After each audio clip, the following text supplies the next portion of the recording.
Welcome to Mrs. Peach's Thrifty Living. I'm so happy you're here today. Today, I'm calling this Marvelous Monday. I don't know, I'm sure there's a hashtag out there somewhere called that, but it's the beginning of a new week. And I've have something planned for most every day this week, but I didn't have it for this time. And so I thought that I would do this.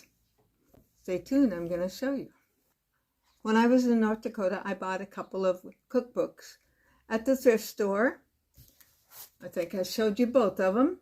Paid a quarter, maybe, I don't know exactly how much, for each one of these. This first one was from a bank, different ones put together, and it's several years. It's Gate City Bank, and they must have quite a few banks because it's from different towns in North Dakota. I kind of just go through this book, and depending on my time, go through this one. This is Coast to Coast Smorgasbord, and this is from Council Bluff, Iowa. I'd go through this little book and show you a few recipes and talk about a few recipes here. One of the girls I was watching recently that has a YouTube channel, and if I think of her name, I will put it across the screen here, and just read them almost like a novel. Well, I've always kind of done that too. You know, I am a vegetarian. I do eat cheese and eggs, and I want to say I guess I'm a pescatarian.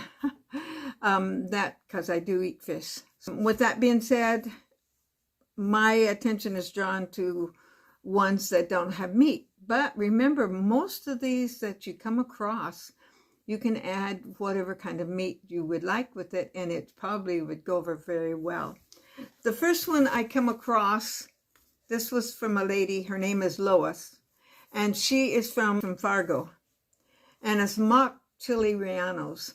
And I just thought I would just kind of go over this and tell you about it. And this one I thought, I would like to try this one. We always liked chili rellenos. My husband loved them when we'd go to a Mexican restaurant. Many times he would choose this. Well, this being a mock one, it's going to be easier. So let's see what it calls for. The recipe makes a large casserole or 3 8-inch casseroles, pans. And it calls for a pound. So you can cut this if you don't want to make that much. A pound of Monterey Jack cheese and a pound of cheddar cheese. Wow, that's a lot. And 3 cans of chopped green chilies. A large can of evaporated milk. 4 eggs. 2 tablespoons of flour. 1 can of tomato sauce with Mexican seasoning in it. And 1 can of tomato sauce, or substitute your favorite salsa in it, and garlic powder. So that sounds pretty easy. I could go for that. So you sprinkle half of the cheese in your pan, and then you top it with the green chilies. You sprinkle the rest of the cheese on top of that, and then you beat together your eggs, your milk, and your flour. Pour this over all, and you bake it for 350 degrees for about a half an hour or until it's set. Then you spread the seasoned tomato mixture on the top of it, and then you bake it another 15 minutes. So that sounds really good to me. This is a different one.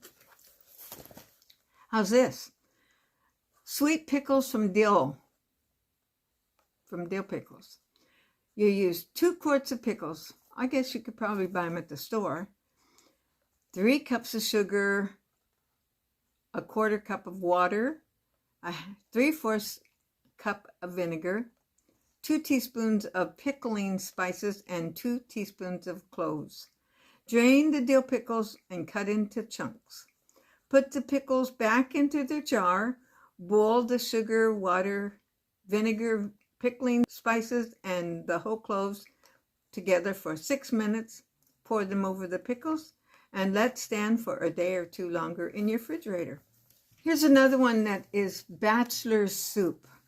This calls for ground beef, where I would leave it out, but it calls for a pound of it. And this is some of the different things that I normally don't put in a soup, so that's what kind of caught my eye on this one. It's a 1/4 teaspoon of sage, and then onion, half a medium onion chopped, and a 1/4 of a teaspoon of rosemary. Then you use your 4 cups of beef broth, a 1/4 of a teaspoon of basil, and then your garlic, 3 or 4 cloves chopped, and then 1 to 1 1/4 tablespoons of spicy olive oil or just regular vegetable oil, 3 potatoes cubed, 1 teaspoon of red pepper flakes. I'd have to cut down on that because I'm a wimp. 3 to 4 carrots sliced, 2 to 3 stalks of celery, and 2 to 3 cups of cabbage. That sounds good. I could go for that. Like I said, I would leave the meat out, but you could put it in. Now this is the one that I did just recently, and very loosely I followed the zucchini stuffing one. So go back and watch that. It was this past week, and I really enjoyed that one.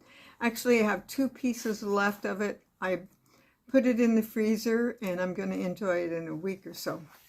To heat it up, to keep that crispy stuffing on the top crispy. So I put it in the microwave just to barely warm it, and then I put it in my air fryer to crisp it up.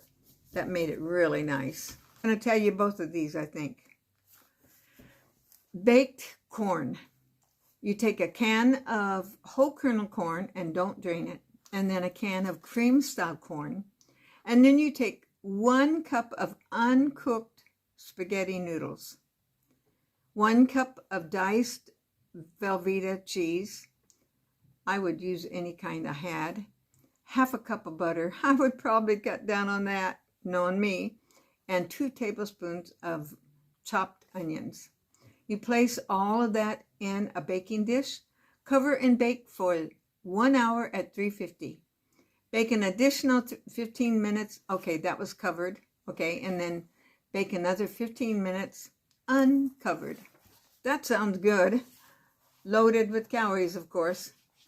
One last, and I didn't get to the other book. Another time, if you like, I'll go back and go over some of those recipes. My last one on this one is, and I made this one time, and I was very surprised how good it was. Not this particular recipe, but one like it, kind of like it. So here it is, baked pineapple. 2 cans of chunk pineapple drained, okay? A cup of sugar, 1 stick of margarine melted, a 1/4 of a cup of flour. Now this is the surprise here. 1 1/2 cups of shredded cheddar cheese, 1 sleeve of Ritz crackers crumbled. Okay, here's how you do it.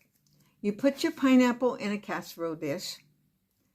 Didn't say what size, but you can probably guess on that. You mix your sugar, your flour, and your cheese together, and you sprinkle it over the pineapple, and then you sprinkle the crackers over the top of that, and then pour your melted margarine over that, and bake it for 325 degrees for 20 minutes. That sounds good to me. It was good. I remember I was surprising how good that was. And with that being said, I hope I made you hungry. Maybe you'll be encouraged to try some of these, or just grab your cookbook out and start reading it like a novel.